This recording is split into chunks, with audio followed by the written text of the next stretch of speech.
Desert Night Whisper. Rosie Tate had spent years running, but when a storm forced her into Ethan Callahan's cabin, she realized she might have just run straight into danger. He watched her from across the fire, voice rough as the wind outside. "You got nowhere else to go, do you?" he murmured. "Reckon you'll be stayin' here then." Chapter 1. The Storm's Embrace. The wind howled a mournful dirge, clawing at the edges of Rosie's worn duster, threatening to rip it from her back. Rain lashed down, turning the already treacherous track into a muddy, swirling torrent. She hunched lower in the saddle, her aging mare, Bess, struggling against the onslaught. Visibility was down to near zero, the landscape a blur of gray and brown, punctuated only by the occasional, skeletal silhouette of a Joshua tree, twisted and contorted by the relentless desert wind. Rosie had been riding for days, pushing herself and Bess to their limits. She'd left everything behind, a life she no longer recognized, a name she could no longer bear to hear. The reasons were etched deep in the lines around her eyes, in the set of her jaw, in the way she constantly scanned the horizon, as if expecting to see the ghosts of her past materialize from the storm. She wasn't running to anything, she was simply running from. A flash of lightning illuminated the landscape for a fleeting moment, revealing a faint, flickering light in the distance. Hope, fragile and tentative, bloomed in Rosie's chest. "Shelter." She urged Bess forward, the mare responding with a weary whinny, her hooves slipping on the slick mud. As they drew closer, the light resolved itself into the warm glow spilling from the windows of a small, sturdy cabin. Smoke curled from a stone chimney, a defiant promise of warmth and respite against the raging storm. It was nestled in a small hollow, partially sheltered from the wind by a cluster of gnarled oaks. The scent of wood smoke, sharp and clean, cut through the damp air. Rosie hesitated. She was wary, years of hard living having taught her to trust no one. Every stranger was a potential threat, every offer of kindness a potential trap. But the storm was worsening, the cold seeping into her bones, and Bess was near collapse. She had no choice. She dismounted stiffly, her joints protesting after hours in the saddle. Leading Bess, she approached the cabin cautiously, her hand hovering near the worn leather holster at her hip, where a Colt Peacemaker rested, heavy and reassuring. She'd learned to use it, necessity being a harsh but effective teacher. She raised a hand to knock, the wood rough and weathered beneath her knuckles, but the door swung inward before she could make contact. A man stood silhouetted in the doorway, the firelight behind him casting his features into deep shadow. He was tall and broad-shouldered, filling the space, a figure of rugged strength. He held a rifle loosely in one hand, not pointed at her, but ready. He didn't speak, simply watched her, his eyes, the color of the stormy sky, narrowed in assessment. He was older, perhaps in his late 50s, with lines etched deep into his face, a testament to a life lived under the harsh desert sun. His hair was mostly gray, streaked with silver, pulled back in a loose ponytail. A thick, salt and pepper beard covered the lower half of his face, but it couldn't hide the firm line of his jaw. He wore a faded denim shirt, the sleeves rolled up to reveal strong, corded forearms and worn leather chaps. There was an aura of quiet intensity about him, a stillness that spoke of both weariness and an unyielding resilience. The silence stretched, punctuated only by the howling wind and the crackling fire. Rosie felt exposed, vulnerable, caught in the crosshairs of his gaze. She straightened her shoulders, meeting his scrutiny with a defiant lift of her chin. "My horse and we need shelter," she said, her voice raspy from disuse and the cold. "Just for the night. We won't be any trouble." He studied her for another long moment, his eyes seeming to penetrate the layers of weariness and fear, searching for something deeper. He finally lowered the rifle slightly, a gesture that was almost imperceptible but spoke volumes. "You got nowhere else to go, do you?" he murmured, his voice rough as the wind outside, a low rumble that seemed to vibrate in the very air around them. It wasn't a question, but a statement of fact. He'd seen the desperation in her eyes, the exhaustion that clung to her like the damp dust on her clothes. He'd seen it in the way she held herself, a mixture of defiance and vulnerability, a woman who had known hardship and was prepared for more. Rosie swallowed, the lump in her throat making it difficult to speak. She simply nodded, unable to deny the truth in his words. He stepped back, a slight widening of the doorway, his only invitation. "Reckon you'll be stayin' here, then." He turned, his movements slow and deliberate, and disappeared back into the cabin, leaving Rosie standing on the threshold, caught between the storm raging outside and the unknown dangers that might lie within. The warmth emanating from the cabin was a siren's call, and, with a deep breath, she took the first step inside, Bess following close behind. The aroma of coffee and something savory cooking filled the air, a stark contrast to the cold, damp emptiness she'd been carrying inside her for so long.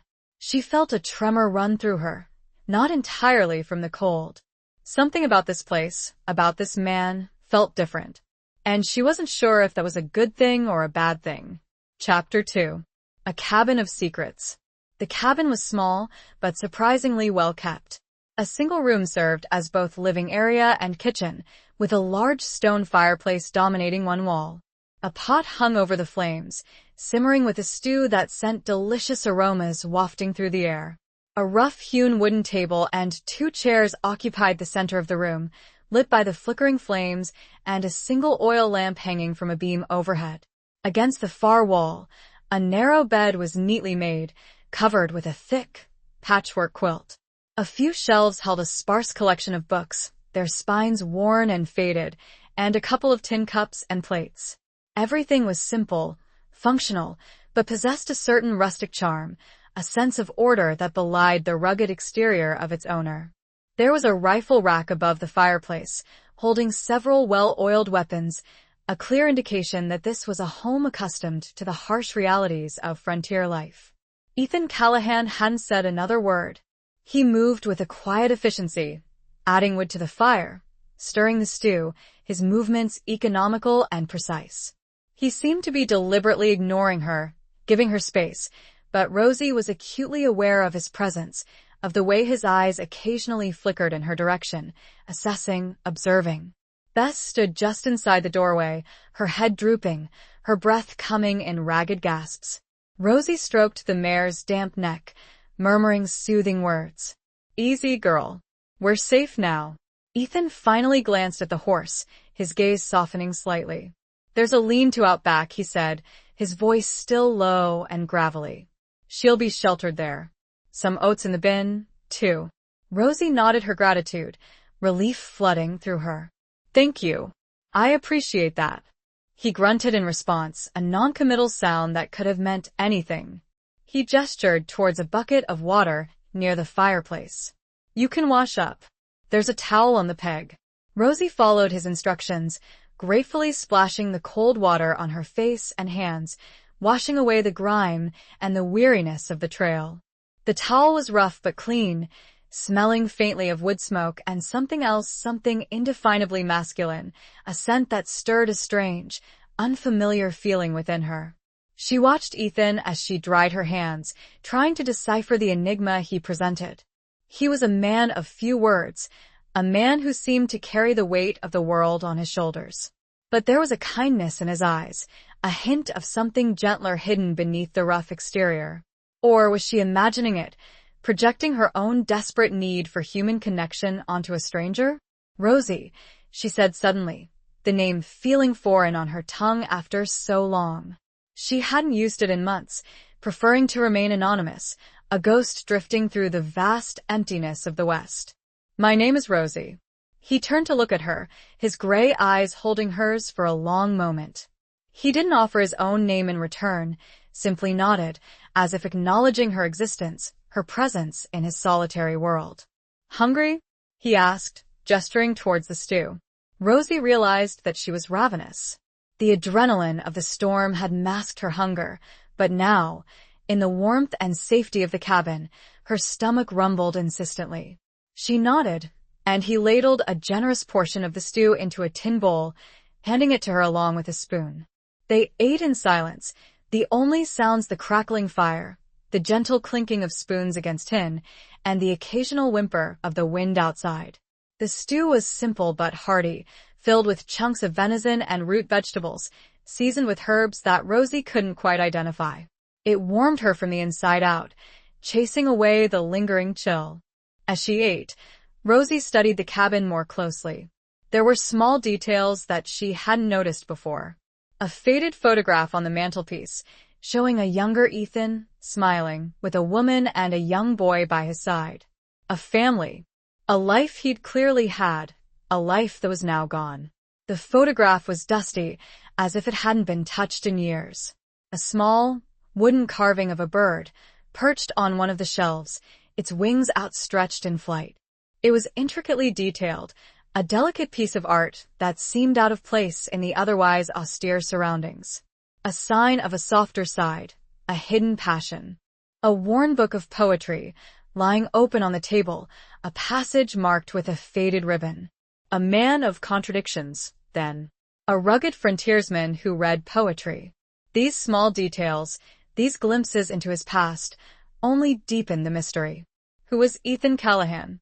What secrets did he hold within the walls of this isolated cabin?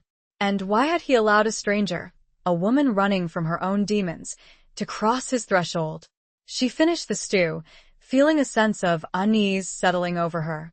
The storm had brought her to shelter, but she had a feeling that the real tempest was just beginning. The silence in the cabin was thick with unspoken questions, with the weight of two pasts colliding in the present. She looked at Ethan, his face once again obscured by the shadows, and knew that her journey was far from over. It was, in fact, only just beginning. And it was entirely intertwined with this enigmatic man. Chapter 3. Weathered Hands, Guarded Hearts. The silence, punctuated only by the rhythmic ticking of a grandfather clock tucked in a corner Rosie hadn't noticed before, stretched on. It wasn't an uncomfortable silence, not exactly, but it was heavy, laden with unspoken words, with the ghosts of their respective pasts. Ethan had finished his stew and was now meticulously cleaning his rifle, his movements slow and deliberate, almost ritualistic. The firelight glinted off the polished metal, highlighting the lines on his weathered hands, hands that had clearly seen both hard work and violence. Rosie watched him, her mind racing. She knew she should be wary, should be planning her escape, but a strange sense of calm had settled over her. Perhaps it was the warmth of the fire, the filling meal, or simply the exhaustion of the past few weeks, but she felt safe. A feeling she hadn't experienced in a long time. A feeling that was, she knew, dangerously deceptive. He finished cleaning the rifle, his movements precise, and carefully placed it back on the rack above the fireplace. He then turned his attention to a small, leather-bound pouch, pulling out a pipe and tobacco. He filled the pipe with practiced ease, his movements almost hypnotic, and lit it with a twig from the fire. The sweet, pungent aroma of the tobacco filled the cabin, mingling with the lingering scent of wood smoke and stew. He leaned back against the fireplace, his eyes closed, drawing deeply on the pipe. He seemed lost in thought, lost in a world that Rosie couldn't access. She wondered what memories haunted him, what regrets lingered in the shadows of his mind. That picture, Rosie said softly, breaking the silence. Her voice sounded hesitant, even to her own ears. On the mantelpiece. Your family? He opened his eyes, his gaze distant, as if he were looking through her, through the walls of the cabin, into a past that was both painful and precious. He took a long drag on his pipe before answering, his voice a low rumble. My wife, Sarah, and my son, Samuel. The names hung in the air, heavy with unspoken grief. Rosie felt a pang of sympathy, a shared understanding of loss. She knew what it was like to lose everything, to have your world shattered in an instant. What happened to them? She asked, the question slipping out before she could stop it. She knew she was treading on dangerous ground, probing wounds that were clearly still raw, but she couldn't help herself. She needed to understand, to make sense of the man who had offered her shelter. He exhaled a plume of smoke, his gaze fixed on the flickering flames. Fever, he said, his voice flat, devoid of emotion. took them both. 10 years ago. 10 years. A decade of solitude, of living with the ghosts of his past. Rosie could only imagine the pain, the loneliness, the unrelenting ache of absence. "I'm sorry," she said, the words feeling inadequate, insufficient to express the depth of her empathy. He shrugged, a dismissive gesture that belied the pain in his eyes. "It's the way of things out here. Life is hard. Death is easy." He fell silent again, drawing on his pipe, his gaze lost in the flames. Rosie watched him, her heart aching for him, for herself, for all the lost souls who wandered the unforgiving landscape of the West, searching for solace, for redemption, for a reason to keep going. She thought of her own past, of the life she had left behind. The betrayal, the violence, the crushing weight of guilt. She had run, hoping to escape the memories, the nightmares, but they had followed her, clinging to her like a shadow. I lost someone too," she said, her voice barely a whisper. She hadn't spoken of it to anyone, hadn't dared to voice the pain that gnawed at her soul. But here, in this isolated cabin, with this man who understood loss, she felt a strange compulsion to share, to unburden herself. He looked at her, his gray eyes questioning, but he didn't speak, simply waited for her to continue. "My brother," she said, the word catching in her throat. "He was murdered. By someone I trusted." The words hung in the air, raw and painful. Ethan's gaze sharpened, his eyes no longer distant, but focused intently on her. He had recognized the pain in her voice, the echo of his own grief. "And you ran," he said, his voice not a question, but a statement of fact. Rosie nodded, tears welling in her eyes. She hadn't cried in months, had forced herself to be strong, to suppress the pain, but now, the tears flowed freely, a release of pent-up grief. I couldn't stay," she whispered. "I had to get away." He continued to watch her, his expression unreadable. She couldn't tell if he judged her, if he condemned her for running, for abandoning her past. He finally spoke, his voice surprisingly gentle. "Running doesn't solve anything, Rosie. It just postpones the inevitable." His words struck a chord within her, a deep, resonating truth. She knew he was right. She had been running for so long, but she hadn't escaped anything. The past was still with her, haunting her dreams, poisoning her waking hours. She wiped away her tears, her hand trembling. "I know," she said, "but I don't know what else to do." He took a final drag on his pipe, then carefully tapped out the ashes into the fireplace. He looked at her, his gray eyes filled with a strange mixture of compassion and something else. Something that made her heart beat faster. "Maybe," he said, his voice low and husky, "maybe you just need to stop running." The implications of his words, the quiet offer they represented, hung between them, as fragile and potent as the first rays of dawn after a long, dark night. The storm outside had subsided, but the storm inside Rosie was only just beginning to brew. Chapter 4. Echoes of a life left behind. The morning dawned gray and muted, the storm having passed, leaving behind a world washed clean and strangely quiet. The air was crisp and cool, carrying the scent of damp earth and pine. Rosie awoke to the sound of Ethan moving around outside, the rhythmic thud of an axe splitting wood a counterpoint to the gentle chirping of birds. She had slept fitfully, her dreams filled with fragmented images of her past, her brother's laughing face, the glint of a knife in the moonlight, the accusing eyes of the man she had once loved. She had woken several times during the night, her heart pounding, her body drenched in sweat, the echoes of her nightmares clinging to her like a shroud. She lay in the narrow bed, staring up at the rough-hewn beams of the ceiling, trying to gather her thoughts, to make sense of the emotions that were swirling inside her. Ethan's words from the previous night echoed in her mind. "Maybe you just need to stop running." It was a simple statement, but it held a profound truth. She had been running for so long, driven by fear and guilt, that she had forgotten what it was like to stand still, to face her demons, to confront the past. She rose from the bed, her body stiff and sore from the previous day's ride. She dressed quickly, pulling on her worn clothes, the familiar weight of the Colt peacemaker at her hip a small comfort. She found a basin of water and a clean cloth on a small table near the bed, a silent offering from Ethan. She washed her face, the cold water a welcome shock to her senses, chasing away the lingering remnants of her nightmares. She went outside, finding Ethan near a woodpile, his axe gleaming in the pale sunlight. He was shirtless, his back to her, his muscles rippling as he swung the axe with powerful, rhythmic strokes. Rosie watched him for a moment, admiring his strength, his quiet competence. He seemed to be a part of the landscape, as rugged and enduring as the mountains that surrounded them. He sensed her presence and turned, his gray eyes meeting hers. He didn't smile, but there was a softening in his gaze, a hint of warmth that hadn't been there before.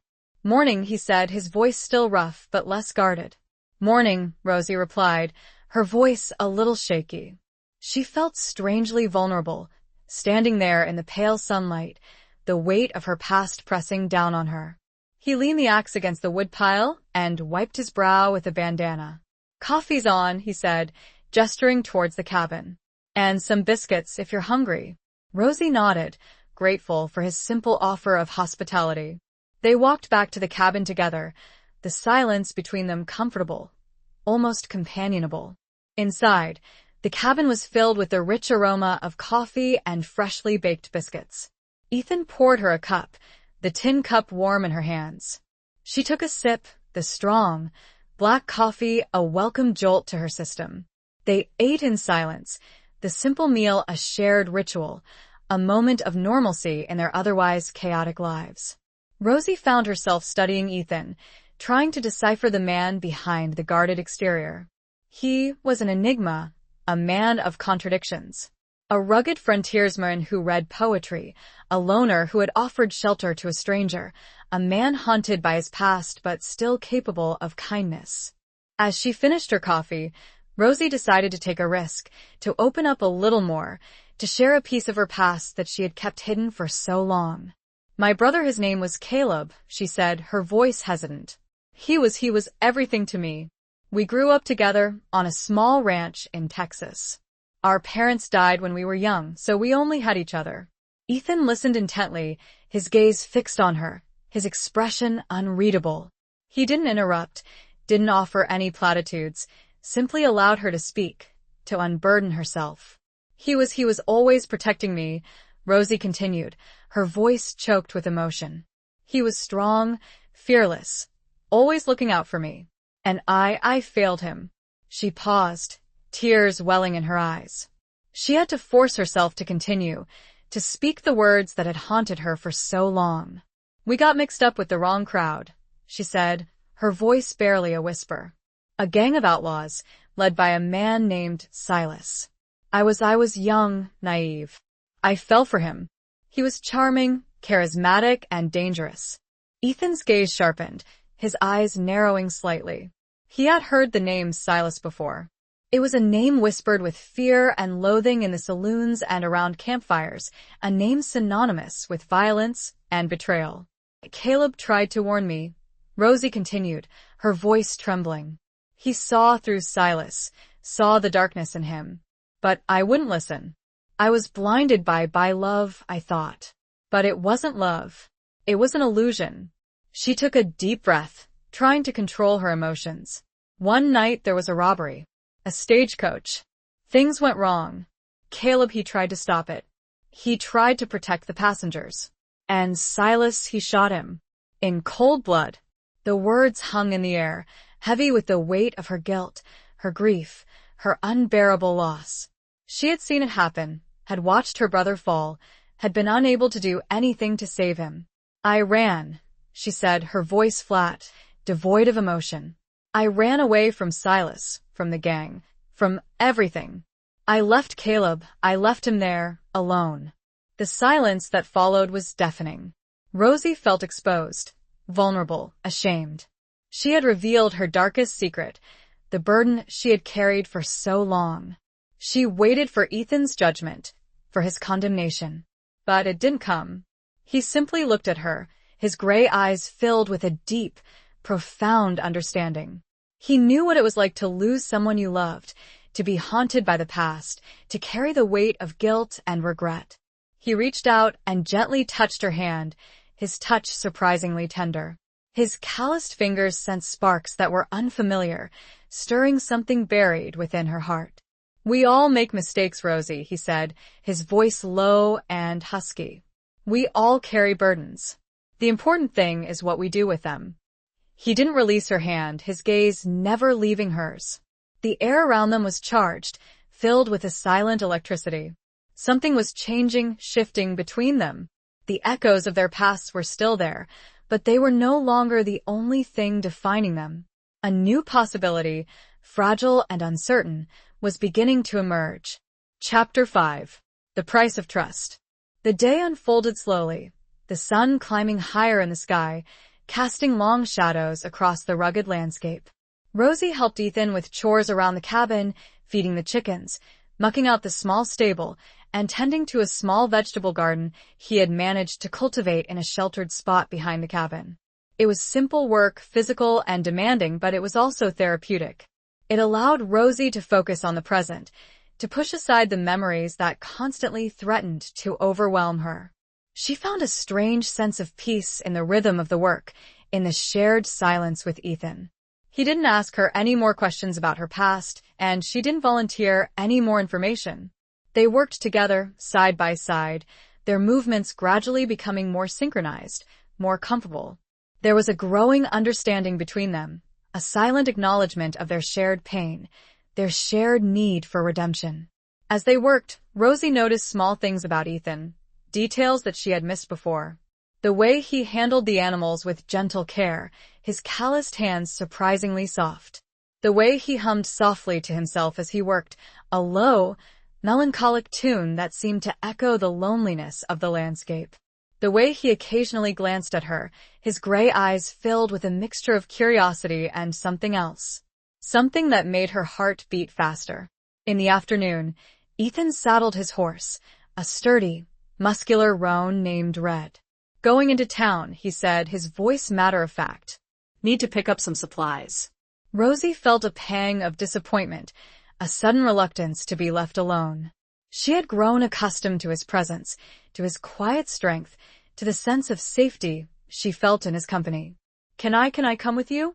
she asked, the question surprising even herself. She hadn't intended to ask, hadn't wanted to appear needy or dependent.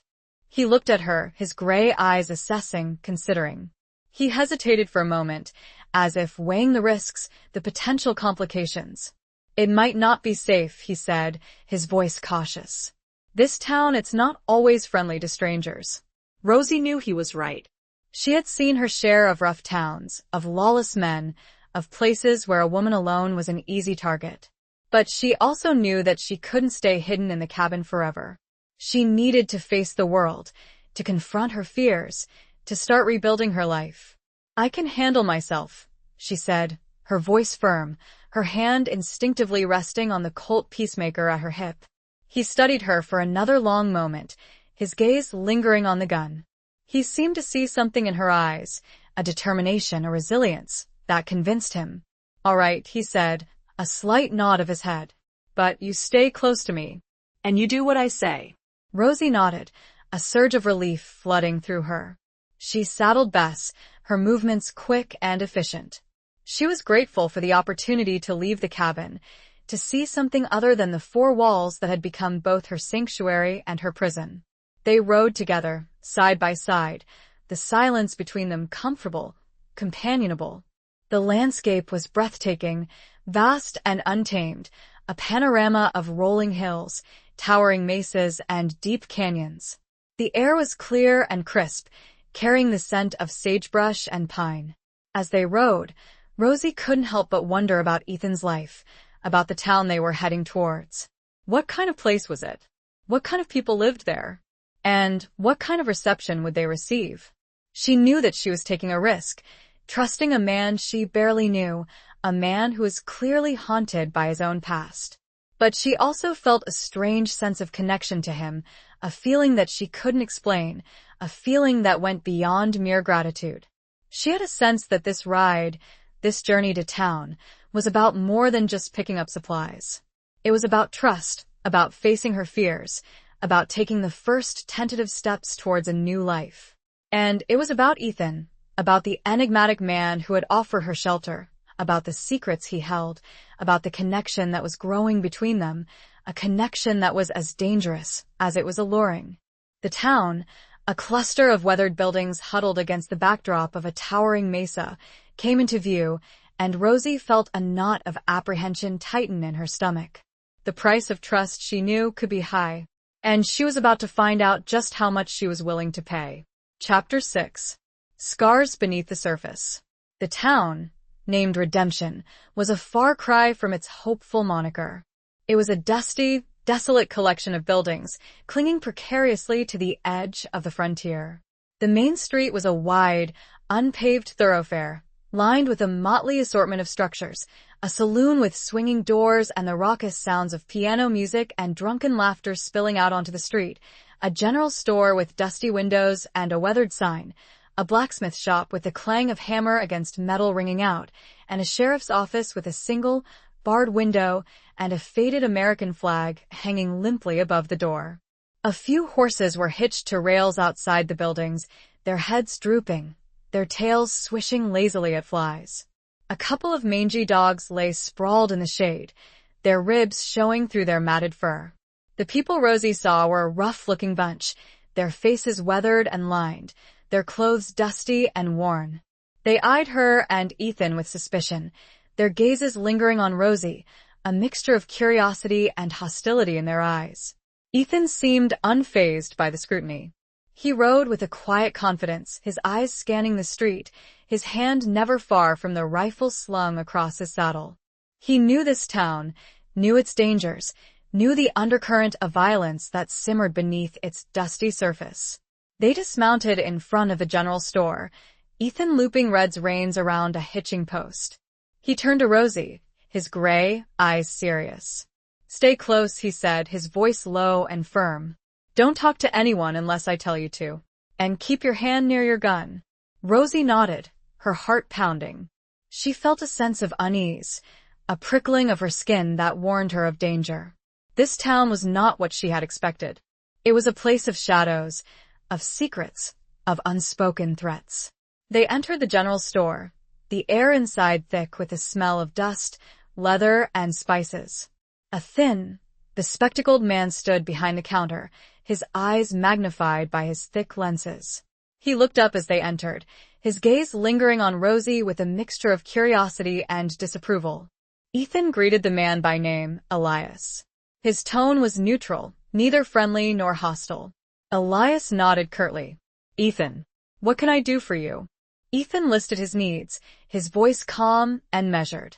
Flour, sugar, coffee, beans, ammunition. The necessities of life on the frontier. While Elias gathered the supplies, Rosie looked around the store, her eyes scanning the shelves, taking in the details. There were bolts of cloth, tools, hardware, canned goods, and a variety of other items, all crammed together in a chaotic jumble. She noticed a small, glass case near the counter, displaying a few pieces of jewelry. A silver locket, a pair of earrings, a delicate bracelet. They seemed out of place in this rough, utilitarian environment, a reminder of a more refined world, a world that Rosie had left behind. She was drawn to a particular item, a small, silver ring with a single, blue stone. It was simple but elegant, a reminder of a time when she had believed in beauty, in hope, in love. She reached out to touch the glass case, her fingers tracing the outline of the ring. She felt a sudden pang of longing, a yearning for a life that was lost, a life that she could never reclaim. "Don't touch that," a voice snarled behind her. Rosie turned to see a man standing behind her, his face flushed with anger, his eyes narrowed and hostile. He was tall and lanky, with a scraggly beard and a cruel mouth. He wore a dirty, stained shirt and a gun belt slung low on his hips. He was clearly drunk, his breath reeking of whiskey. Rosie stepped back, her hand instinctively moving to her gun. "I wasn't going to steal it," she said, her voice calm but firm. The man laughed, a harsh, mocking sound. You think I believe that? You're just like all the others. A drifter, a thief, he trailed off, his eyes raking over her, his gaze filled with lust and contempt. Ethan stepped in front of Rosie, shielding her from the man's gaze. Leave her alone, Jed, he said, his voice low and dangerous. Jed glared at Ethan, his hand hovering near his gun. You gonna make me, old man? He sneered. The tension in the store was palpable. Elias, the storekeeper, watched nervously, his hands trembling. The other customers, a handful of men and women, had fallen silent, their eyes fixed on the unfolding drama. Ethan didn't flinch. He stood his ground, his gaze unwavering. Just walk away, Jed, he said, his voice calm but firm. This isn't worth it. Jed hesitated, his eyes flickering between Ethan and Rosie. He seemed to be weighing his options, calculating the risks. He was drunk, but he wasn't stupid. He knew that Ethan was a dangerous man, a man who wouldn't hesitate to use his gun. He knew that, deep under his drunken rage. Finally, with a muttered curse, Jed turned and stumbled out of the store, his boots clomping heavily on the wooden floor. The tension eased slightly, but the air remained thick with unspoken threat. Rosie felt shaken, her heart still pounding. She had faced danger before, but this encounter had unnerved her. It had reminded her of the precariousness of her situation, of the constant threat of violence that lurked just beneath the surface of frontier life. Ethan turned to her, his gray eyes filled with concern. You all right? He asked. Rosie nodded, her voice shaky. I'm fine. He looked at the glass case, at the silver ring that had caught her attention. He saw the longing in her eyes, the sadness that had briefly flickered across her face. He reached into his pocket and pulled out a few coins. He placed them on the counter, in front of Elias. I'll take that ring, he said, his voice gruff. Elias looked surprised, but he quickly recovered. He opened the glass case, took out the ring, and handed it to Ethan. Ethan turned to Rosie, his expression unreadable. He held out the ring to her, his calloused hand contrasting with the delicate silver. It was a clear and unexpected gesture. For you, he said, his voice low and husky. Rosie stared at the ring, then at Ethan, a whirlpool of emotions stirring within her. Beneath his rough exterior, she was beginning to see scars. Scars not just from a fever that took his family, but something deeper, from a choice, a regret. And it was in this moment she realized his quiet care for her, his growing protectiveness, wasn't just about her. It was about him, too. Atonement, perhaps. Chapter 7. Sundown and Confessions. Rosie took the ring, her fingers brushing against Ethan's. The silver was cool against her skin, the blue stone shimmering in the dim light of the store. It was a small thing, a simple gesture, but it carried a weight of meaning that she couldn't ignore. She looked up at Ethan, her eyes searching his, trying to understand the unspoken emotions that swirled within them. Thank you, she said, her voice barely a whisper. It's beautiful. He nodded, a slight softening of his features, a hint of a smile that didn't quite reach his eyes. He didn't say anything, but his gaze lingered on hers, a silent communication that spoke volumes. They gathered the rest of the supplies, Elias placing them in a burlap sack. Ethan paid the man, and they left the store, stepping back out into the dusty street. The sun was beginning to set, casting long shadows across the town, painting the sky in hues of orange, pink, and purple. The encounter with Jed had left a lingering unease, a reminder of the dangers that lurked in redemption. Rosie felt Ethan's protective presence beside her, a silent reassurance that she wasn't alone. They mounted their horses and rode out of town, the silence between them comfortable, filled with a shared understanding that transcended words. As they rode, Rosie slipped the ring onto her finger. It fit perfectly, as if it had been made for her. She felt a strange sense of connection to it, to Ethan, to this new life she was tentatively building. They reached the cabin as darkness fell, the sky ablaze with a million stars. The air was cool and crisp, carrying the scent of wood smoke from the chimney. They unsaddled their horses, stabled them in the lean-to, and went inside. Ethan lit the oil lamp, the warm glow filling the cabin, chasing away the shadows. He built up the fire, the flames crackling merrily, providing a sense of warmth and comfort. Rosie helped him unpack the supplies, putting them away in their designated places. They moved around each other with an easy familiarity, their movements synchronized, their silence comfortable. After they had finished, Ethan poured them both a cup of coffee, the strong, black liquid a welcome warmth after the cool evening air. They sat at the table, facing each other, the flickering lamplight casting their faces in a soft, golden glow. Rosie looked at Ethan, at the lines etched into his face, at the sadness that lingered in his eyes. She felt a sudden urge to know more about him, to understand the pain he carried, to share her own burdens with him. You said you had a son," she said, her voice hesitant. "Samuel. What was he like?" Ethan's gaze softened, a flicker of warmth in his eyes as he remembered his son. He took a sip of his coffee before answering, his voice low and husky. "He was a bright boy," he said. "Full of life, full of questions. Always curious, always exploring. He loved the outdoors, loved animals. He had his mother's smile." He paused, his gaze drifting towards the faded photograph on the mantelpiece. Rosie could see the pain in his eyes, the ache of loss that time had not diminished. "He would have been 20 now," he said, his voice choked with emotion. "A man." Rosie reached across the table and gently touched his hand, her fingers intertwining with his. It was a gesture of comfort, of support, of shared understanding. "I'm so sorry, Ethan," she said, her voice filled with empathy. He looked at her, his gray eyes searching hers.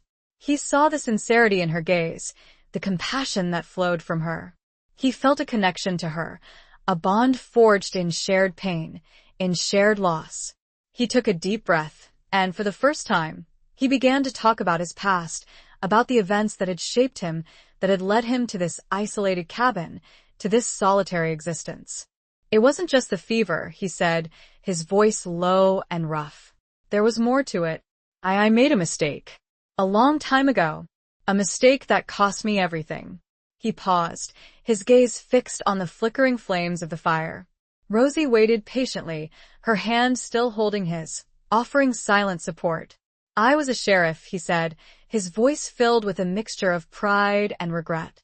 "In a different town, a different life. I was good at my job. I believed in the law, in justice.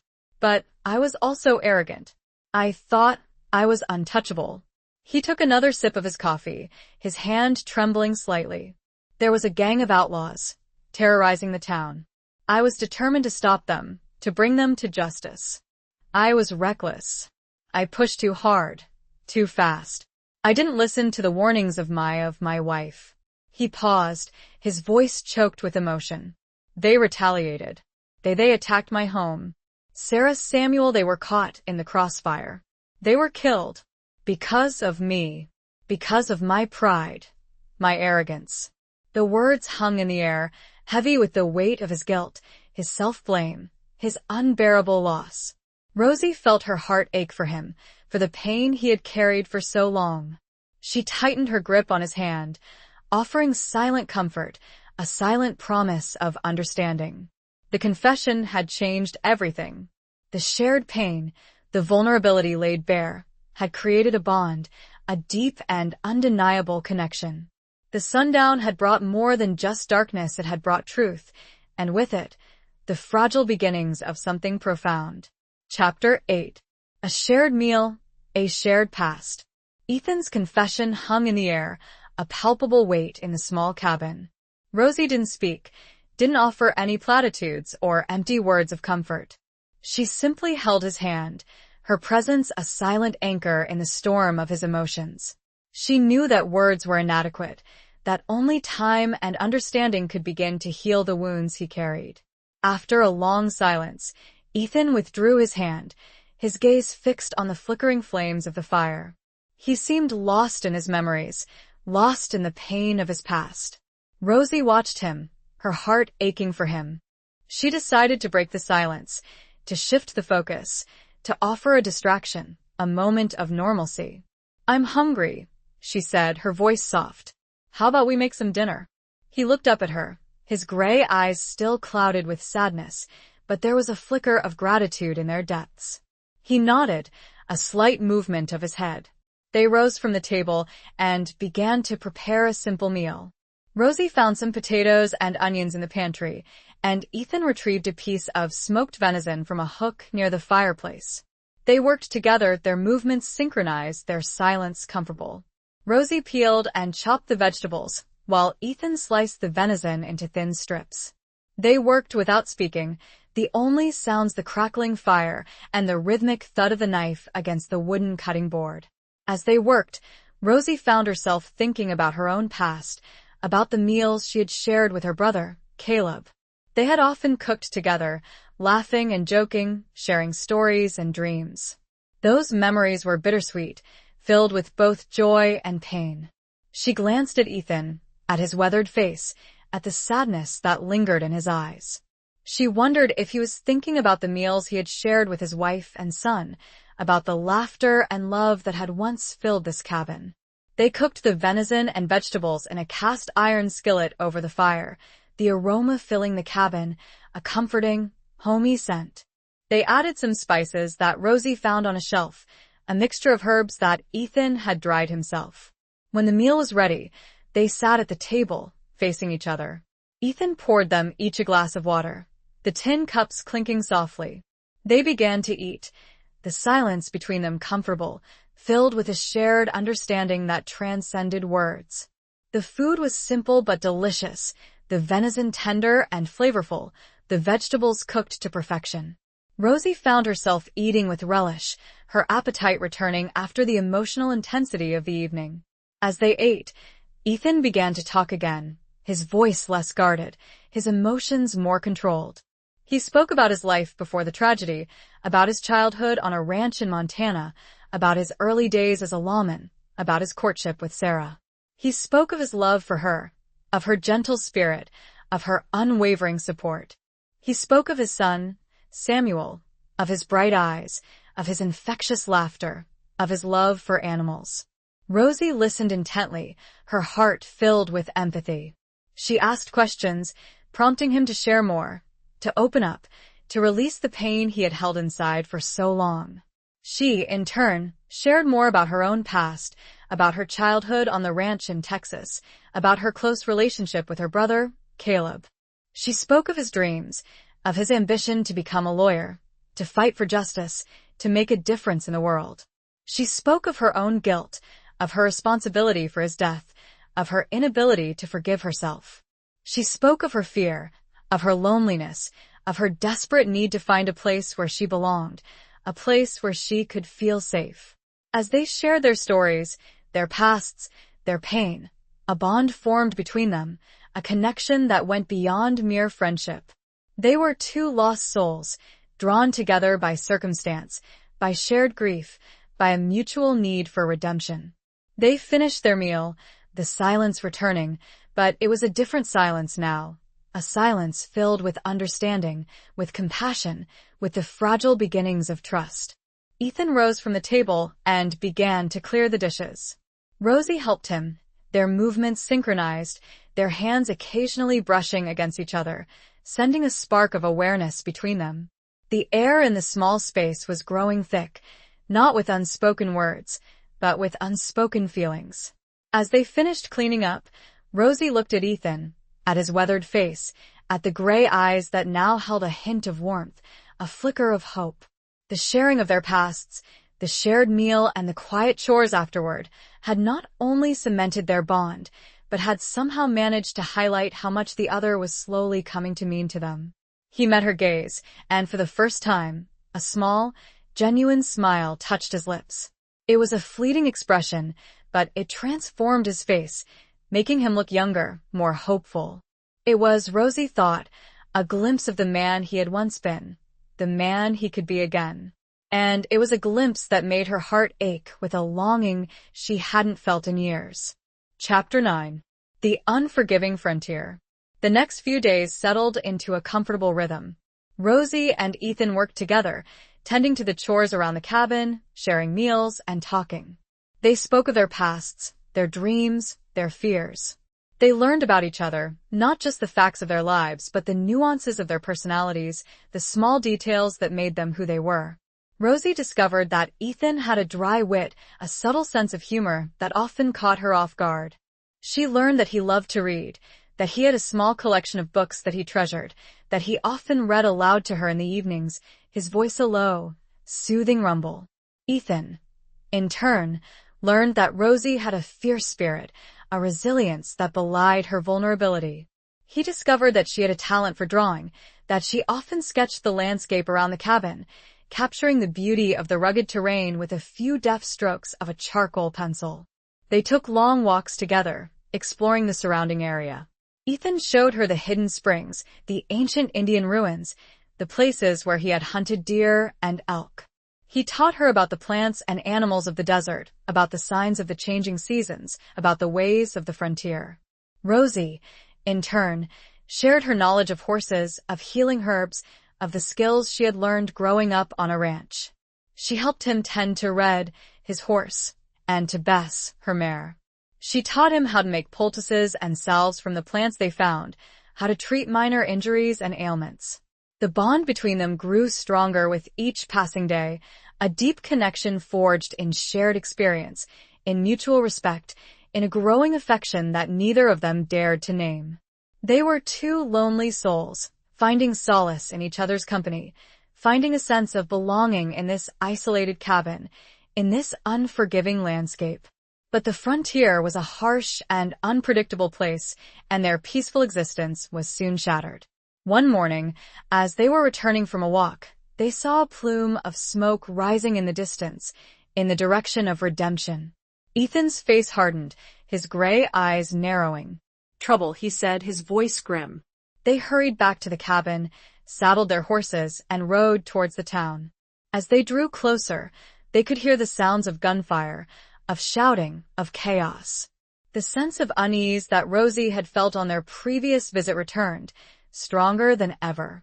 They reached the outskirts of town, dismounted, and cautiously approached on foot, keeping to the shadows. They saw a scene of pandemonium.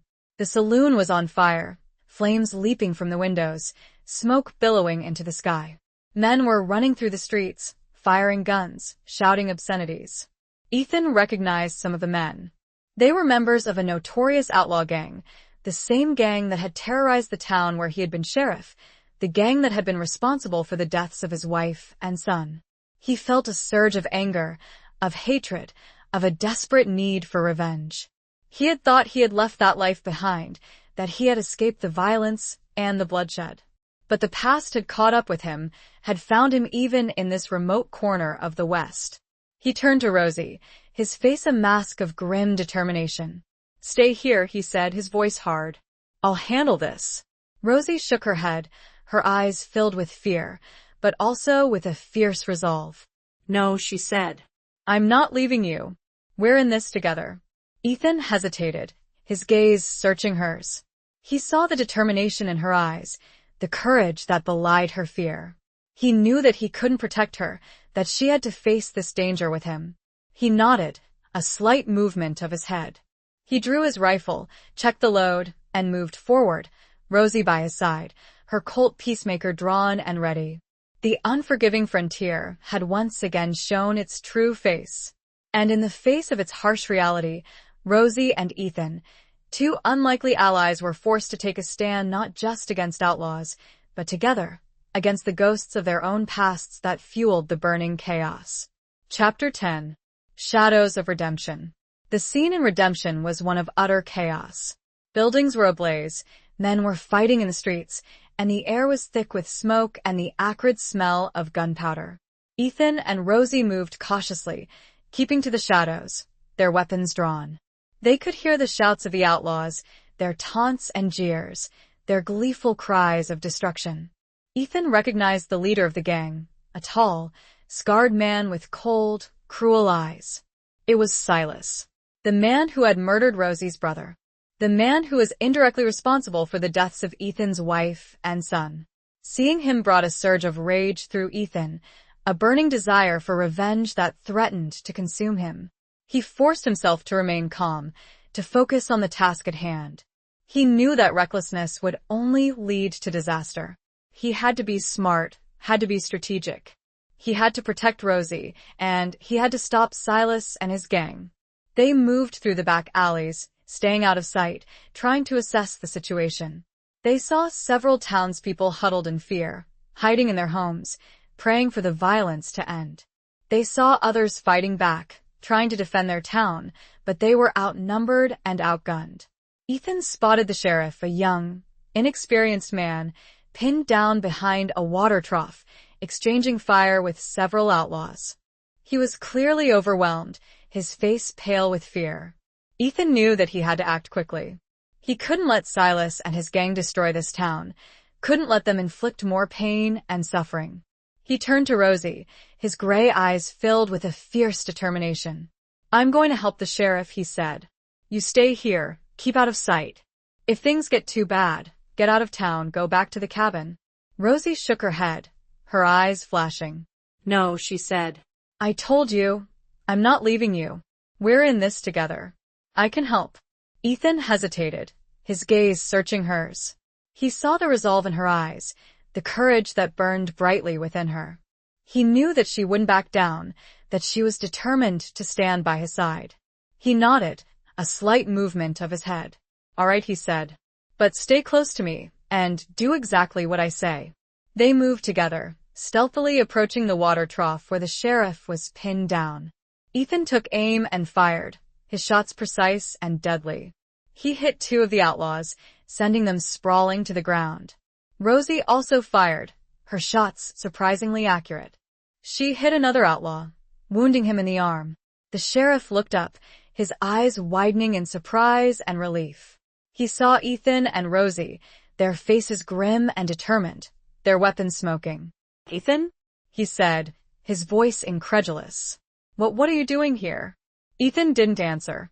He focused on the remaining outlaws, firing again and again, forcing them to retreat. With Ethan and Rosie's help, the sheriff was able to regain control of the situation.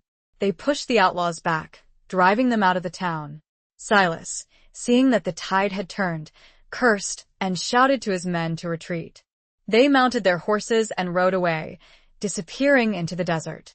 The town was left in ruins, several buildings destroyed, many people injured or dead. But the outlaws had been driven out, and the immediate danger had passed. The townspeople emerged from their homes, their faces a mixture of relief, grief, and gratitude. They saw Ethan and Rosie, their clothes stained with smoke and blood, their faces weary but resolute. They recognized Ethan, the former sheriff who had lost everything to this same gang. They saw the pain in his eyes, the scars that he carried, but they also saw his strength, his courage, his unwavering commitment to justice. The sheriff approached Ethan, his hand outstretched. "Thank you, Ethan," he said, his voice filled with emotion. "You saved us." "You," and he looked at Rosie, his eyes questioning.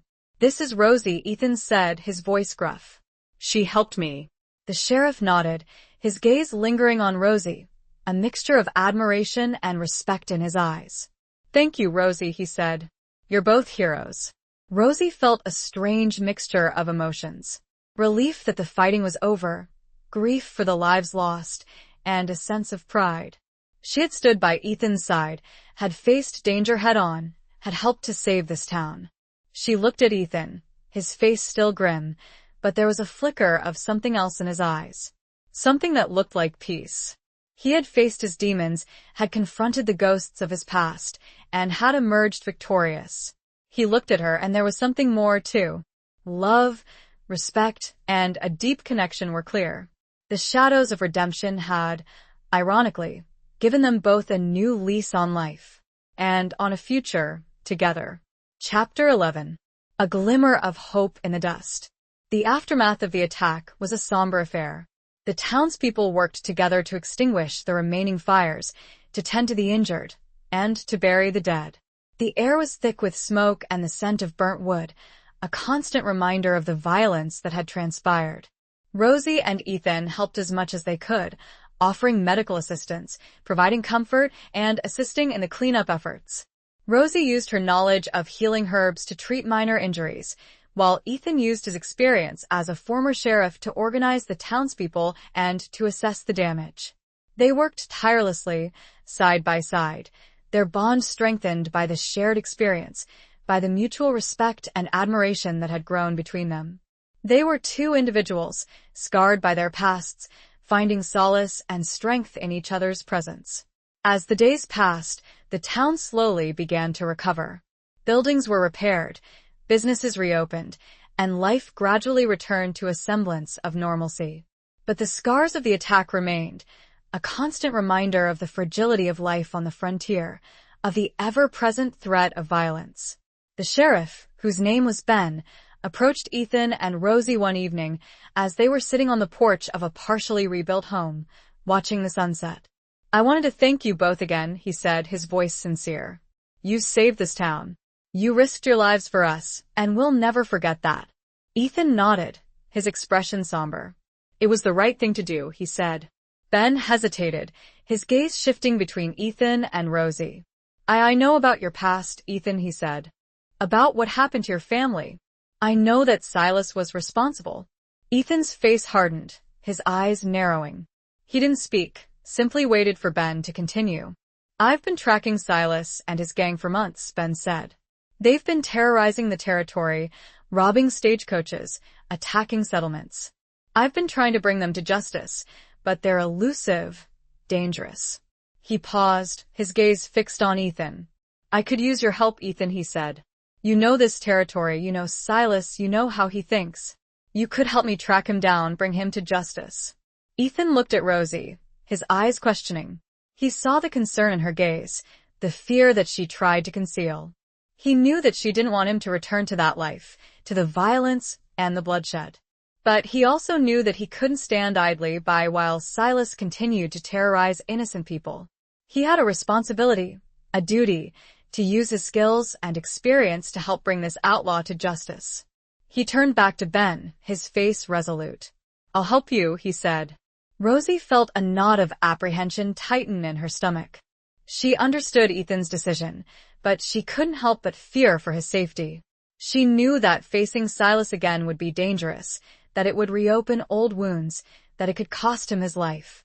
But she also knew that she couldn't ask him to stay, that she couldn't stand in the way of his sense of duty, of his need for justice. She reached out and took his hand, her fingers intertwining with his. "Be careful, Ethan," she said, her voice filled with emotion. "Please be careful." He squeezed her hand, his gray eyes filled with a mixture of determination and love. He saw the fear in her eyes, but he also saw the strength, the unwavering support that she offered. "I will," he said, his voice low and husky. "I promise you I will." He turned to Ben, and they began to discuss their plans, their voices low and serious. Rosie watched them, her heart filled with a mixture of dread and hope. She knew that the road ahead would be difficult, dangerous, but she also knew that Ethan was a strong, capable man, that he was driven by a sense of justice, by a need to protect the innocent. And she knew that she would be there for him, every step of the way. She would support him, encourage him, and pray for his safe return. She would be his anchor, his haven, his reason to come home. As the sun dipped below the horizon, casting long shadows across the dusty landscape, Rosie felt a glimmer of hope in the midst of the darkness.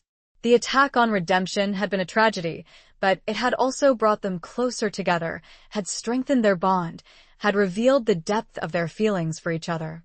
She looked to Ethan, his silhouette strong against the dying light. The dust may have tried to choke hope, but it was there, between them. A small spark, but a spark nonetheless. Chapter 12. The Sheriff's Inquiry. The next morning, Ethan and Sheriff Ben prepared to leave Redemption, setting out to track Silas and his gang. The townspeople gathered to see them off, offering words of encouragement, gratitude, and prayers for their safe return.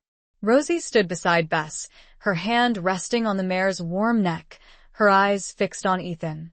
He was checking his saddlebags, making sure he had everything he needed for the journey. He looked up and met her gaze, his gray eyes filled with a mixture of determination and tenderness. He walked over to her, his steps slow and deliberate. He reached out and gently touched her cheek, his calloused fingers tracing the curve of her jaw. "I'll be back," he said, his voice low and husky. "I promise you." Rosie nodded, her throat tight with emotion.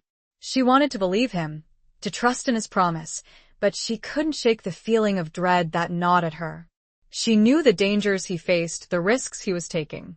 "Be careful," she said, her voice barely a whisper. "Please be careful." He leaned down and kissed her, a brief, tender kiss that spoke volumes. It was a promise, a vow, a declaration of love that transcended words. He then mounted Red, his horse, and turned to Ben, who was already mounted and waiting. They nodded to each other, a silent acknowledgement of their shared purpose, their shared determination. They rode out of town, their figures silhouetted against the rising sun.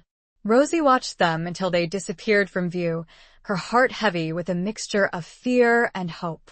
She remained in redemption, helping the townspeople rebuild their lives, offering her assistance wherever it was needed. She tended to the injured, helped to repair damaged buildings, and provided comfort to those who had lost loved ones. She found solace in work, in keeping busy, in focusing on the needs of others. It helped to distract her from her worries about Ethan, from the constant fear that gnawed at her. Several days passed, and there was no word from Ethan or Ben. Rosie grew increasingly anxious, her sleep disturbed by nightmares, her days filled with a sense of unease. One evening, as she was sitting on the porch of the rebuilt saloon, staring out at the empty desert, Ben rode into town alone.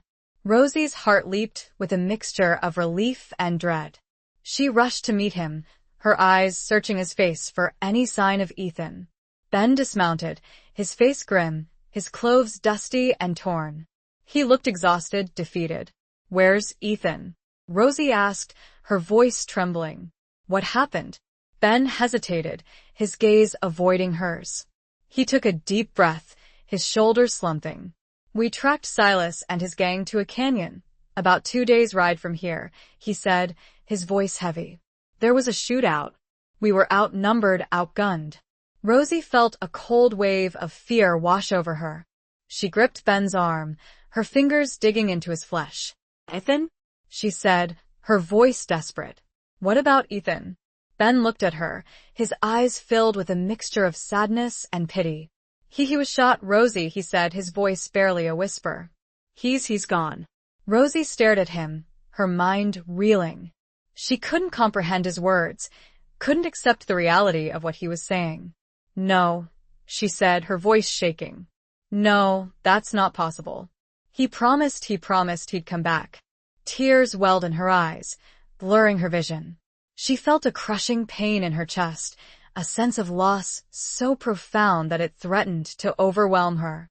Ben reached out and gently touched her arm. "I'm sorry, Rosie," he said, his voice filled with emotion. "I did everything I could, but it was too late." Rosie pulled away from him, her body trembling. She couldn't breathe, couldn't think.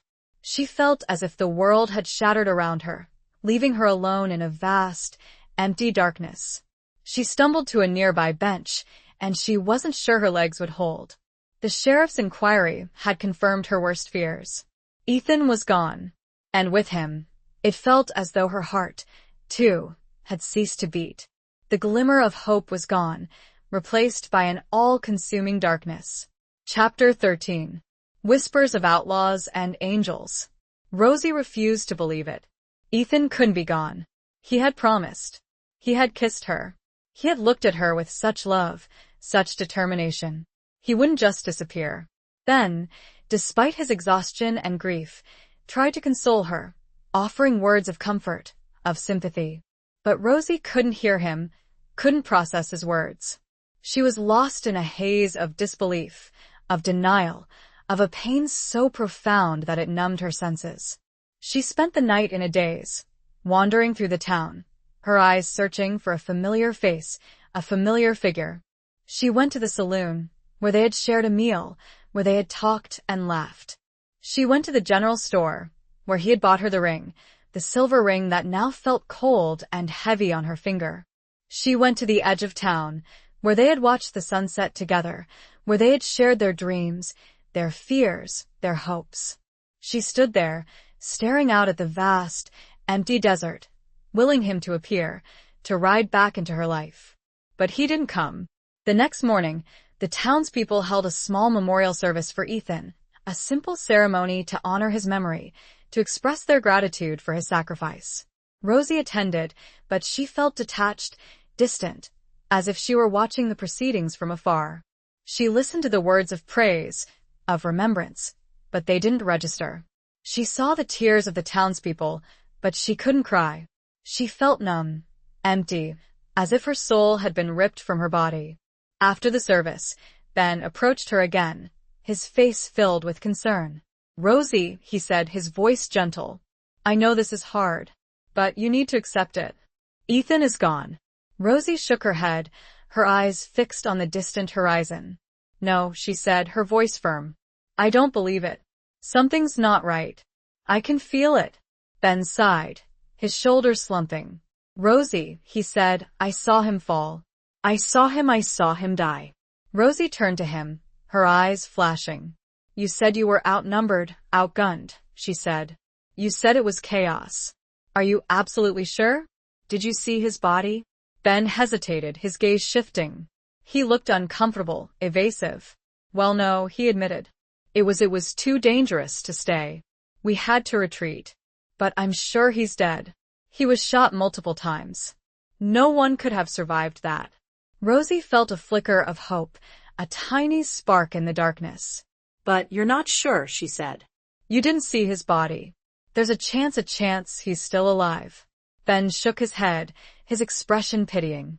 "Rosie," he said, "you're grasping at straws. You need to let go. You need to move on." Rosie ignored him. She turned and walked away, her mind racing. She had to find out the truth. She had to know for sure what had happened to Ethan. She went to the stable, saddled Bess, and gathered some supplies. She had a feeling, a strong intuition, that Ethan was still alive. She didn't know how she knew, but she trusted her instincts. She had learned to trust them, to rely on them, in her years of running, of surviving. She rode out of town, following the trail that Ethan and Ben had taken. She rode for hours, her eyes scanning the landscape, searching for any sign, any clue. As she rode, she began to hear whispers, rumors, stories circulating among the few travelers and traders she encountered. Some spoke of a lone rider, wounded but alive, seen near the canyon where the shootout had taken place. Others spoke of a mysterious stranger, sheltering in a hidden cave, nursed back to health by an old Indian woman. The whispers fueled her hope, strengthened her resolve. She knew she was on the right track. She was getting closer. She rode on, driven by her love for Ethan, by her unwavering belief that he was still alive, by her determination to find him, to bring him home. The whispers of outlaws and angels, of death and survival, swirled around her, guiding her, pushing her forward. She wouldn't give up. She wouldn't rest until she found the truth. Ethan was out there somewhere, and she would find him. Chapter 14. A Ride to Town. The trail was rough and treacherous, winding through canyons and across vast, open plains. Rosie pushed Bess hard, her determination fueled by the whispers, the rumors, the unwavering belief that Ethan was still alive. She rode for days, sleeping little, eating sparingly, her focus solely on finding him.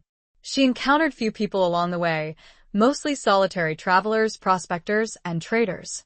She questioned them all, asking about a wounded man, a lone rider, a mysterious stranger. Some had heard nothing, others offered vague, conflicting stories. But Rosie persisted, piecing together the fragments of information, following the faint trail of whispers. One evening, as she was setting up camp near a small spring, she encountered an old Indian woman, gathering herbs. The woman was wrinkled and weathered, her eyes ancient and wise. She looked at Rosie with a knowing gaze, her expression unreadable. Rosie approached her cautiously, respectfully. "I'm looking for someone," she said, her voice hesitant. "A man wounded shot. Have you seen him?"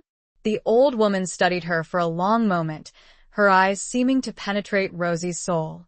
She then nodded slowly, a slight movement of her head. "I have seen him," she said, her voice raspy but clear. "The man with the gray eyes. He is alive." Rosie's heart leaped with joy, with relief. She felt a surge of gratitude towards this old woman, this angel in the desert. "Where is he?" she asked, her voice trembling. "Please tell me where he is." The old woman pointed towards a distant canyon, its walls towering against the twilight sky. "He is there," she said. "In the hidden cave. He is healing." Rosie thanked the woman profusely, offering her food, water, anything she could spare.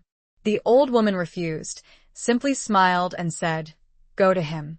He needs you." Rosie wasted no time. She packed up her camp, mounted Bess, and rode towards the canyon, her heart pounding with anticipation, with hope, with a mixture of fear and excitement. As she rode, she thought about Ethan, about his strength, his courage, his resilience.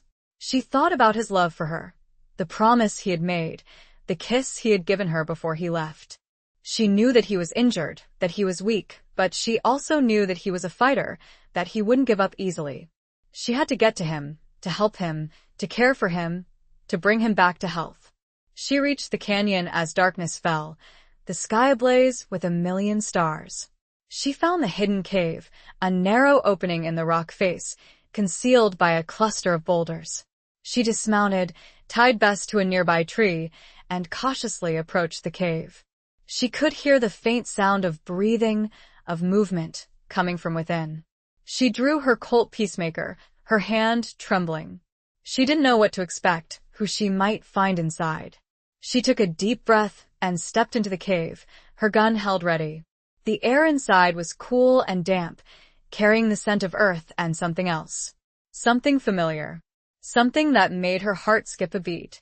She saw him then, lying on a bed of furs, his face pale and drawn, his body wrapped in bandages. It was Ethan. He was alive. Rosie rushed to his side, her gun falling to the ground, forgotten. She knelt beside him, her hands gently touching his face, his hair, his chest. "Ethan," she whispered, her voice choked with emotion. "Ethan, it's me. It's Rosie." His eyes fluttered open, his gray gaze focusing on her. He looked weak, disoriented, but there was a flicker of recognition in his eyes. A flicker of love. "Rosie?" he whispered, his voice raspy and weak. You came." Tears streamed down Rosie's face, tears of relief, of joy, of overwhelming love. "I came," she said. "I found you. I'm here." He smiled weakly, a faint, fleeting expression that transformed his face. He reached out and took her hand, his fingers intertwining with hers. "I knew you would," he whispered. The ride to the cave, to finding him alive, had been arduous. But in this moment, all the hardship, the fear, the uncertainty melted away. He was here. He was alive. And she was with him. That's all that mattered. Chapter 15. Between the Law and the Lawless. Rosie stayed with Ethan in the hidden cave, nursing him back to health. She cleaned and dressed his wounds, fed him broth and herbal tea, and kept him warm and comfortable. She talked to him, read to him, and sang to him, her presence a constant source of comfort and strength. Ethan's injuries were severe, but he was a strong man, and he slowly began to recover. He regained his strength, his appetite, and his spirit. He told Rosie about the shootout, about how he had been shot multiple times, about how he had managed to crawl away and find shelter in the cave. He told her about the old Indian woman who had found him, had tended to his wounds, and had given him herbs to ease his pain. He told her that he had thought he was going to die, that he had made peace with his fate. But then he had heard Rosie's voice, had felt her touch, and he had known that he had to live, that he had to fight, that he had to return to her. As Ethan recovered, Rosie learned more about Silas and his gang. Ethan told her that Silas was not just a ruthless outlaw, but a cunning and manipulative man, with connections to corrupt officials and wealthy landowners. He had a network of informants, spies, and accomplices who helped him evade the law and maintain his power. Ethan also revealed that Silas had a personal vendetta against him, stemming from their past encounter, from Ethan's role in the deaths of Silas's brother and several of his men. Silas had sworn revenge, had vowed to destroy everything that Ethan held dear. Rosie realized that the situation was even more dangerous than she had initially thought. Silas was not just an outlaw, but a powerful and influential figure with the ability to manipulate the law, to corrupt justice, to control the very fabric of society. She knew that Ethan was determined to bring Silas to justice, to end his reign of terror, but she also knew that it would be a difficult and perilous undertaking. Silas was a formidable opponent, with resources and allies that far outweighed Ethan's. She worried about Ethan's safety, about the risks he was taking, but she also understood his need for justice, his unwavering commitment to protecting the innocent. She knew that she couldn't ask him to give up, to walk away, to abandon his quest. She decided to help him, to stand by his side, to use her own skills and knowledge to assist him in his fight against Silas. She knew that she was walking a dangerous path, that she was placing herself between the law and the lawless, but she was willing to take the risk. She had found something worth fighting for, something worth risking her life for. She had found love, she had found a purpose, she had found a home. And she wouldn't let anyone, not even Silas, take that away from her. They planned their next move carefully, knowing that they were facing a powerful and ruthless enemy. They knew that they couldn't rely on the law, that they had to create their own justice, that they had to fight for what they believed in. The line between what was legal and what was right had become blurred. And in this blurred space, Rosie and Ethan prepared for a confrontation that was as inevitable as it was dangerous. They would face Silas together. Chapter 16. The Dance of Fear and Desire. With Ethan slowly regaining his strength, they decided to leave the hidden cave and return to redemption. They knew that Silas would be looking for them, that he wouldn't rest until he had exacted his revenge. But they also knew that they couldn't hide forever, that they had to face their enemy, that they had to fight for their future. The journey back to redemption was tense and fraught with danger. They traveled at night, avoiding the main roads, keeping a constant watch for any sign of Silas and his gang. They knew that they were being hunted, that they were walking a tightrope between life and death. The fear was a constant companion, a shadow that lurked in the corners of their minds, a cold knot in their stomachs. But there was also something else, something that burned even brighter than the fear: desire. The near-death experience, the shared danger, the knowledge that their time together might be limited, had ignited a passion between them, a fierce and undeniable attraction that transcended their circumstances. They stole moments of intimacy, brief embraces, stolen kisses, whispered words of love. They found solace in each other's arms, a temporary escape from the harsh realities of their situation. They slept under the stars, wrapped in each other's embrace, their bodies seeking warmth and comfort, their hearts beating in unison. They shared their dreams, their fears, their hopes, their vulnerabilities. They knew that their love was a dangerous thing, a fragile flower blooming in the midst of a desert wasteland. But they couldn't deny it, couldn't resist it. It was the one thing that gave them strength, that gave them hope, that gave them a reason to keep fighting. One night, as they were camped near a small stream, they made love under the vast, starlit sky. It was a desperate act, a passionate union, a merging of two souls in the face of adversity. It was a celebration of life, of love, of their unwavering commitment to each other. It was a dance of fear and desire, a delicate balance between the threat of death and the promise of life. They knew that their future was uncertain, that they might not survive the coming confrontation with Silas. But they also knew that they had found something precious, something worth fighting for, something that transcended the violence and the chaos of the frontier. They had found each other, and that was all that mattered. As they rode back towards redemption, they held on to that love, that passion, that connection. It was their shield, their weapon, their guiding star. It was the one thing that Silas couldn't touch, couldn't destroy. It was their strength. The dance was far from over, but they faced it head-on. Together, They found the courage to enter the town, knowing that danger and Silas awaited them. Chapter 17. A Past That Won't Stay Buried. They arrived in Redemption under the cover of darkness, slipping into town unnoticed. They went straight to Ethan's cabin, the place where their journey together had begun, the place that felt like home. The cabin was as they had left it, a sanctuary of peace and quiet in the midst of a town still recovering from the attack. They lit a fire, made some coffee, and sat together, talking in hushed tones, planning their next move. They knew that Silas would be expecting them, that he would be watching for them. They had to be careful, had to be strategic. They couldn't afford to make any mistakes. As they were talking, they heard a knock on the door. Ethan tensed, his hand moving to his gun. He looked at Rosie, his eyes filled with concern. "Stay here," he whispered. "Don't make a sound." He approached the door cautiously, his gun drawn. He opened it a crack, peering out into the darkness. It was Sheriff Ben. He looked haggard, his face etched with worry. Ethan lowered his gun, relief washing over him. He opened the door wider, letting Ben inside. "Ethan," Ben said, his voice hushed. "You're alive." "Thank God." He looked at Rosie, his eyes widening in surprise. You found him." Rosie nodded, a faint smile touching her lips. "I did," she said. Ben shook his head, his expression a mixture of relief and disbelief. I thought you were dead, Ethan," he said. "I saw you fall. I left you there." Ethan's face hardened, his eyes narrowing. "You left me for dead, Ben," he said, his voice cold. "You abandoned me." Ben looked down, shamefaced. "I panicked," he said. "We were outnumbered, outgunned. I thought we were all going to die. I made a mistake."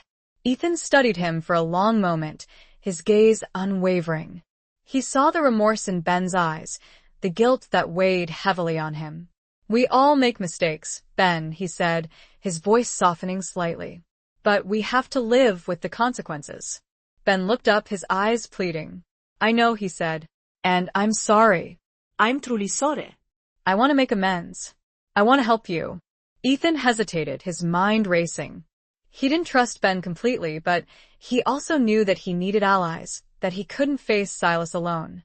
"All right, Ben," he said. "I'll give you a chance. But you'll have to earn my trust back." Ben nodded, his expression relieved. "I will," he said. "I promise you I will." They spent the rest of the night discussing their plans, strategizing how to confront Silas and his gang. Ben revealed that he had been gathering information, tracking Silas's movements, and learning about his connections.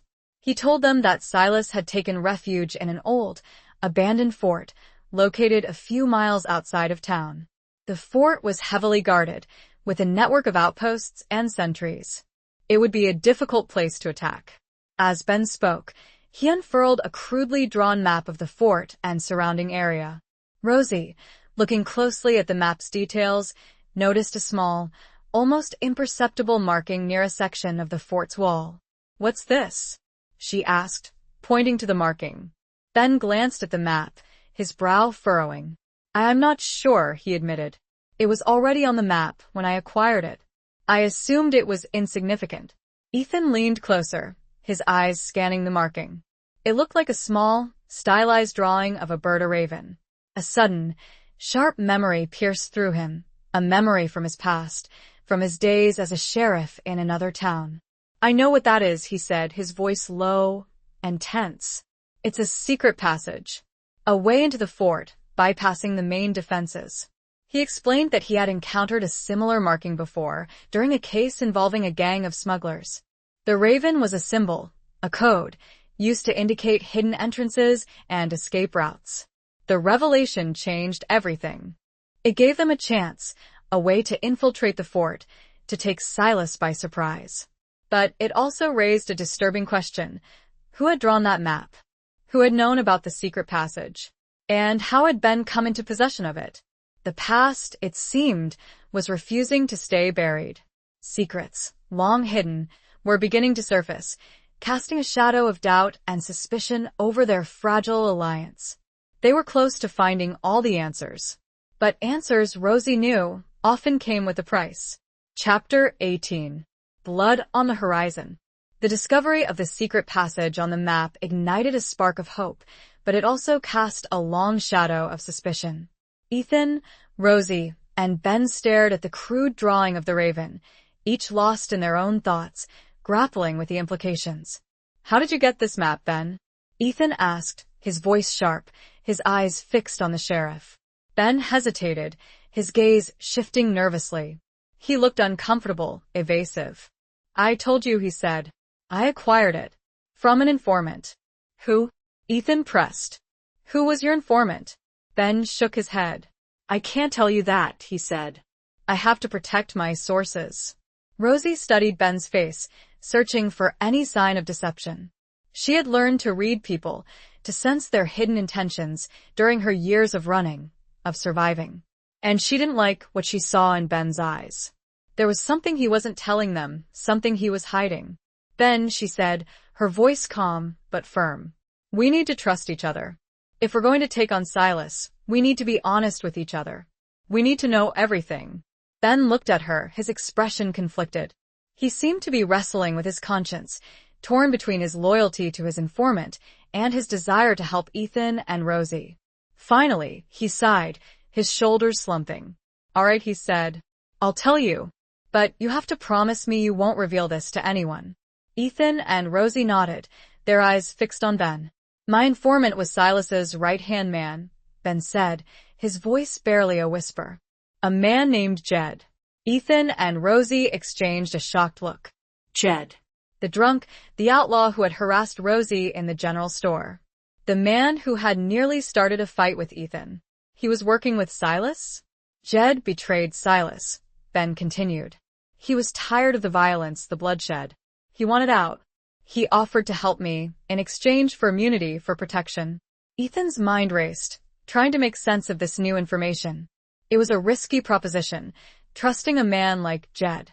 But it could also be their best chance to defeat Silas. "Where is Jed now?" Ethan asked. "He's waiting for us," Ben said. "Near the fort. He'll show us the secret passage, help us get inside." They decided to act quickly, to take advantage of this unexpected opportunity. They gathered their weapons, prepared their horses, and set out for the fort, under the cover of darkness. As they rode, Rosie couldn't shake the feeling of unease that gnawed at her. Something didn't feel right. Ben's story was plausible, but there were too many unanswered questions, too many inconsistencies. She glanced at Ethan, his face grim and determined. He was focused on the task ahead, on confronting Silas, on ending his reign of terror. She knew that he was driven by his need for justice, by his desire for revenge. But she also knew that he was walking into a trap. She didn't know how she knew, but she felt it in her bones and her gut. As they approached the fort, the sky began to lighten, the first rays of dawn painting the horizon in hues of orange and pink. The fort loomed before them, a dark and ominous silhouette against the brightening sky. They met Jed near a cluster of rocks, a short distance from the fort. He looked nervous, jumpy, his eyes darting around, as if expecting an ambush. "You came," he said, his voice raspy. "I wasn't sure you'd trust me." Ethan studied him for a long moment, his gaze unwavering. "We're here, Jed," he said.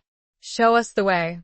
Jed led them to a section of the fort's wall, where a large, seemingly solid rock was positioned. He pressed a hidden lever, and the rock slowly swung inward, revealing a narrow opening, a dark and forbidding passage. "This is it," Jed said. "The secret way in. Be careful. Silas is waiting." Ethan nodded, his hand resting on his gun. He looked at Rosie, his eyes filled with a mixture of determination and love. "Stay close," he said, his voice low. "And be ready for anything." They entered the passage, their hearts pounding, their senses on high alert. The air was cool and damp, carrying the scent of earth and something else. Something metallic. Something that made Rosie's stomach churn.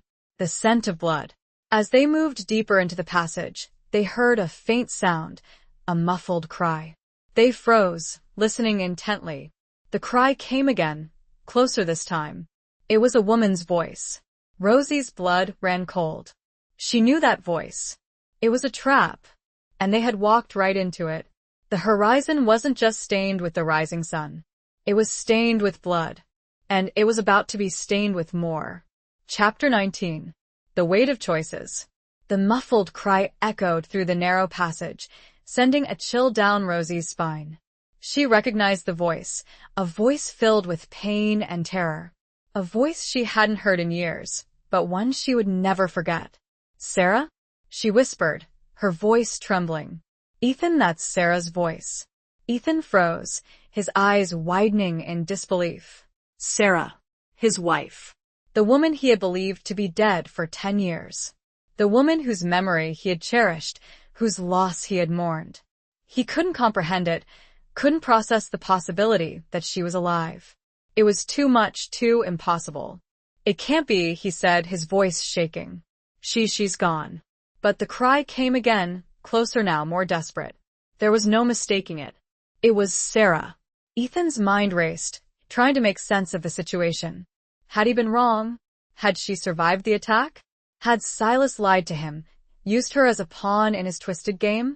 He felt a surge of hope, of joy, but it was quickly followed by a wave of anger, of fury. Silas had kept her alive, had used her as leverage, had tormented her for years. He had to get to her, had to save her. He had to make Silas pay. He moved forward, his pace quickening, his gun drawn.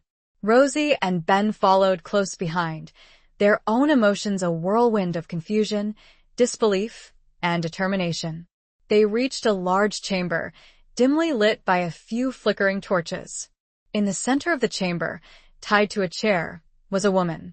Her hair was matted and dirty, her clothes torn and stained, her face bruised and swollen. But it was her. Sarah. Ethan rushed to her side, his heart pounding in his chest. "Sarah," he cried, his voice choked with emotion. "It's me, Ethan. I'm here." Sarah looked up, her eyes filled with a mixture of fear, pain, and hope. She recognized him, her husband, the man she had loved, the man she had thought was dead. "Ethan?" she whispered, her voice weak and raspy. You're alive." Tears streamed down Ethan's face, tears of relief, of joy, of overwhelming love. He quickly untied her, his hands trembling. As he freed her, he noticed something else, something that made his blood run cold. A small, intricate tattoo on her wrist, a symbol he recognized. A raven. The same symbol that was on the map. He looked at Ben, his eyes filled with suspicion, with accusation. "You knew," he said, his voice low and dangerous. "You knew she was alive. You knew about the passage. You set us up." Ben's face paled, his eyes darting nervously. He opened his mouth to speak, but no words came out. Suddenly, the chamber erupted in gunfire. Silas and his men emerged from the shadows, their weapons blazing. Ethan pushed Sarah behind him, shielding her with his body. He returned fire, his shots precise and deadly. Rosie also fired, her aim steady and true. Ben, caught in the crossfire, cried out in pain. He had been shot. He collapsed. The battle was fierce and brutal, the air filled with the sounds of gunfire, of shouting, of screams. Ethan and Rosie fought side by side, their love for each other and their shared determination, giving them strength. The weight of their choices, of the past, of the betrayals, pressed down on them. But they were in this now, to the very end. Ethan knew that he had to fight, not just for himself and Rosie, but now for Sarah too. He wasn't just fighting outlaws. He was fighting for his family, for a second chance at a life he thought had been stolen from him forever. Chapter 20. The final confrontation of hearts and horizons. The gunfight raged within the confines of the fort's hidden chamber. Ethan, fueled by a potent cocktail of rage, love, and a desperate need for redemption, fought with a ferocity he hadn't known he possessed. Rosie, her own past fueling her courage, stood by his side, her aim unwavering, her determination absolute. Silas, his face contorted with a mixture of fury and sadistic glee, watched the battle unfold. He had orchestrated this entire scenario, manipulating Ben, using Sarah as bait, all to lure Ethan into a final, deadly confrontation. He had underestimated them, though. He hadn't anticipated Rosie's unwavering loyalty, nor Ethan's rekindled fire. "You can't win, Ethan," Silas shouted above the din of gunfire. "This is my game. You're all going to die here." Ethan ignored him, focusing on protecting Sarah and Rosie. He moved with a practiced ease, dodging bullets, returning fire, his movements a deadly dance honed by years of experience. He took down several of Silas's men, his shots precise and lethal. Rosie, too, fought with a courage born of desperation and a fierce determination to protect the man she loved. She had faced down her own demons, had confronted her past, and she wouldn't back down now. She shot with accuracy, her aim steady and true, even as fear threatened to consume her. Then, lying wounded on the ground, watched the battle with a mixture of regret and remorse. He had made a terrible mistake, had betrayed Ethan and Rosie, had fallen prey to Silas's manipulations. He knew that he had to do something, anything, to redeem himself. With a surge of adrenaline, he crawled towards a discarded rifle, his body screaming in protest. He managed to grasp the weapon, his fingers fumbling with the trigger. He aimed at Silas, his hand trembling, his vision blurred. He fired. The shot rang out, echoing through the chamber. Silas cried out in pain, clutching his shoulder. He stumbled backward, his eyes filled with surprise and rage. Ethan seized the opportunity. He rushed forward, tackling Silas to the ground. They grappled, their bodies locked in a desperate struggle.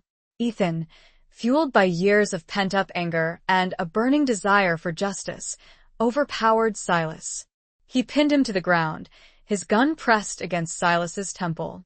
"It's over, Silas," Ethan said, his voice cold and hard. "It's finally over." Silas glared at him, his eyes filled with hatred. "You haven't won," he spat. "You'll never be free of me. You'll always be haunted by the past." Ethan's finger tightened on the trigger. He wanted to kill him, to end his life, to erase the pain and suffering he had caused. But then he looked at Rosie, at Sarah, at the faces of the people he had sworn to protect. He saw the hope in their eyes, the belief in a better future. He couldn't do it. He couldn't stoop to Silas's level. He couldn't become the monster he was fighting. He lowered his gun, his hand trembling. "No," he said. "It's over. You're going to jail, Silas. You're going to pay for your crimes." Silas stared at him, his expression incredulous. He couldn't believe that Ethan had spared his life. With the help of the surviving townspeople who'd followed them in when the shooting lessened, Silas and his remaining men were apprehended, bound, and taken into custody. The long reign of terror was finally over. The battle was won, but the cost was high. Ben had sacrificed himself, redeeming his betrayal with a final act of courage. Many lives had been lost, many wounds inflicted. But in the midst of the devastation, there was also hope. Ethan had been reunited with Sarah, his long-lost wife. A family, torn apart by violence and deception, had a chance to heal, to rebuild, to start anew. Rosie and Ethan stood together, their arms around each other, their hearts filled with a mixture of grief, relief, and a profound, enduring love. They had faced their demons, had confronted their pasts, and had emerged victorious. They had found each other in the midst of chaos, had forged a bond that nothing could break. The horizon stretched before them, vast and uncertain, but filled with the promise of a new beginning. The final confrontation had been fought, not just with guns and bullets, but with hearts and souls. And they had won. They had chosen love over hate, hope over despair, forgiveness over revenge. They had chosen life. Epilogue. Years passed. Redemption, once a dusty, desolate town clinging precariously to the edge of the frontier, slowly transformed. It became a place of healing, of rebuilding, of hope. The scars of the past remained, a reminder of the violence and the bloodshed, but they also served as a testament to the resilience of the human spirit, to the power of love and forgiveness. Ethan and Sarah, reunited after a decade of separation, worked to rebuild their relationship, to bridge the chasm of time and trauma. It wasn't easy. There were wounds that ran deep, scars that would never fully heal. But they were committed to each other, to their family, to creating a new life together. Samuel, they learned, was a fabrication, a cruel lie Silas concocted. This brought its own unique relief and pain. Rosie became an integral part of their lives, a trusted friend, a confidant, a member of their extended family. She had found a home in redemption, a place where she belonged, a place where she was loved and respected. She had finally stopped running. Ethan and Rosie's love for each other never faded. It was a quiet, enduring love, a bond forged in the crucible of shared experience, of mutual respect, of a deep and abiding affection. They knew that their relationship was unconventional, that it defied the norms of society, but they didn't care. They had found something precious, something rare, something that transcended the boundaries of societal expectations. They often sat together on the porch of their shared home, watching the sunset paint the sky in hues of orange, pink, and purple. They would talk, laugh, and reminisce, their hands intertwined, their hearts filled with gratitude. They had built a life together, a life filled with love, with laughter, with purpose. They had created a sanctuary, a haven, a place where they could heal, where they could grow, where they could finally be at peace. Rosie never forgot Caleb, her brother. She carried his memory with her, a constant reminder of the price of trust, of the importance of forgiveness, of the enduring power of love. She often visited his grave, a simple marker on a hillside overlooking the town, a place where she could feel close to him, where she could whisper her regrets, her hopes, her dreams. Ethan never forgot his past, either. The loss of his former life, the pain he had endured, the mistakes he had made, they all shaped him, defined him. But he didn't let the past consume him. He learned from it, grew from it, and used it to build a better future. One evening, as they sat on the porch, watching the stars emerge in the vast, darkening sky, Rosie looked at Ethan, her eyes filled with love and gratitude. "Thank you," she said, her voice soft. "For everything." Ethan smiled, his gray eyes twinkling. He reached out and gently touched her cheek, his calloused fingers tracing the curve of her jaw. "Thank you," he said, his voice husky with emotion. "For saving me." They sat in silence, their hearts filled with a profound sense of peace, of contentment, of belonging. They had found their way home, to each other, to a life they had never dared to dream of. The frontier, once a place of hardship and loss, had become a place of healing and hope. And they, two souls scarred by the past, had found redemption in each other's arms. The vast, open sky above them seemed to whisper a silent blessing, a promise of a future filled with love, with laughter, and with the enduring beauty of a second chance. The end.